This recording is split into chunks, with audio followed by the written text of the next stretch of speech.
Bonjour à tous, j'espère que vous allez bien. On se retrouve dans une nouvelle vidéo dans laquelle je vais expliquer les principes du Z-Fight aux petits fans entre guillemets de la communauté qui ne connaissent pas encore très bien DBZ. Dans cette vidéo, on va parler de trois choses.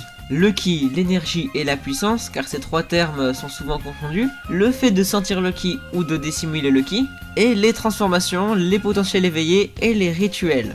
On va commencer par parler du ki. Les guerriers dans leur corps ont deux types de jauge, l'énergie et le ki ou la puissance. Donc le ki c'est la puissance. Le fait d'augmenter le ki fait perdre de l'énergie à l'utilisateur, mais par contre fait grandement augmenter le ki. A l'inverse, le fait de dissimuler le ki fait baisser le ki à l'utilisateur, mais ne permet pas de regagner l'énergie. Donc c'est pas très cool.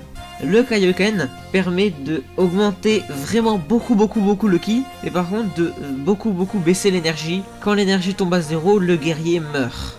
Maintenant on va parler du fait de sentir le ki. Lorsqu'un guerrier a beaucoup de ki dans sa jauge de ki, tout le monde peut plus ou moins le voir. Le voir entre guillemets en fait c'est sentir son ki. A l'inverse, s'il dissimule son ki, s'il baisse son ki comme on en a parlé dans l'étape précédente, les guerriers pourront très difficilement sentir son ki. Maintenant on va parler des transformations, des potentiels éveillés et des rituels. Alors en fait ce sont des techniques qui permettent d'augmenter la force de l'utilisateur par des moyens différents.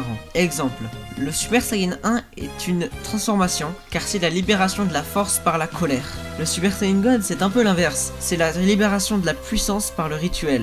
La technique du doyen Namek c'est une technique de potentiel éveillé, elle sert à augmenter la force en éveillant le potentiel. Pour cela il suffit simplement de poser sa main sur la personne qui veut augmenter son potentiel entre guillemets. La forme ultime c'est les trois à la fois, c'est une transformation car Gohan peut l'utiliser n'importe quand, c'est un rituel car il faut utiliser un rituel pour la faire, et c'est un potentiel éveillé car c'est une technique de potentiel éveillé tout simplement. J'espère que la vidéo vous a plu, si ce n'est pas le cas vous pouvez me mettre un gros pouce rouge dans ma face, et on se retrouve bientôt pour une nouvelle vidéo.